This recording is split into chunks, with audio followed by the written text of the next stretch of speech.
आदिवासी समाजाच्या विकासाचा वसा घेतलेले आदिवासी विकास नागपूर विभागाचे अप्पर आयुक्त रवींद्र ठाकरे साहेब यांनी शासकीय माध्यमिक आणि उच्च माध्यमिक आश्रमशाळा शेंडा येथे भेट दिली। दरम्यान त्यांनी इयत्ता 12वीच्या विद्यार्थ्यांशी हसत खेळत संवाद साधत त्यांची शैक्षणिक गुणवत्ता तपासली। आश्रमशाळेतील विद्यार्थ्यांनी व्यवसायाच्या नवनवीन संधी शोधाव्यात। यावर्षी विभागातील 36 मुले JEE मेन्सच्या परीक्षेत कोणत्याही बाह्य शिकवणी वर्गाशिवाय उत्तीर्ण झाले आहे। कित्येक मुले MHT CET परीक्षेत इंजिनिअरिंग प्रवेशासाठी पात्र ठरले आहे। या सर्वांचे श्रेय प्रकल्प अधिकारी यांच्या शिक्षक वर्गास जाते। शिक्षकांनी विद्यार्थ्यांसोबत इंग्रजीतूनच संवाद साधावा।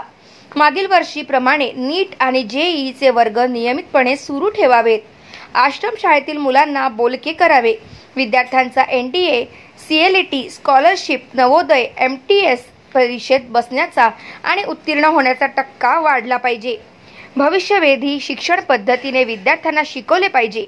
निपुण भारत संकल्पनेअंतर्गत FLN प्रोग्राम राबवावा। शब्दकोशातील शब्द जलद गतीने शोधता आले पाहिजे। कोणत्याही विषयावर विद्यार्थी अस्खलितपणे आणि आत्मविश्वासाने बोलू शकला पाहिजे। विद्यार्थ्यांच्या मानसिक शारीरिक आरोग्याकडे विशेष लक्ष दिले पाहिजे। शिक्षण हे वाघिणीचे दूध आहे, जो प्राशन करेल तो गुरगुरल्याशिवाय राहणार नाही। दुर्गम आदिवासी भागातील विद्यार्थ्यांनी आपल्या जीवनात यश मिळवण्यासाठी स्वतःमधील समता ओळखून अभ्यास सकाळी सातत्याने लक्ष दिल्यास विद्यार्थी जीवनात यशस्वी झाल्याशिवाय राहणार नाही। त्यामुळे शिक्षकांनी कुठल्याही गोष्टीकडे लक्ष न देता विद्यार्थ्यांच्या शिक्षणाकडे लक्ष द्यावे असे ठणकावून सांगितले। आश्रमशाळेतील इयत्ता 4थीच्या विद्यार्थी वृत्ती राम गावडे यांनी डोळ्यावर पट्टी असताना देखील वस्तूंचे रंग सांगणे, वस्तू ओळखणे असे जादुई किमया करून दाखवली। माननीय अप्पर आयुक्त यांनी सदर विद्यार्थ्यांची आणि प्राथमिक शिक्षकांची कौतुकाने पाठ थोपटली।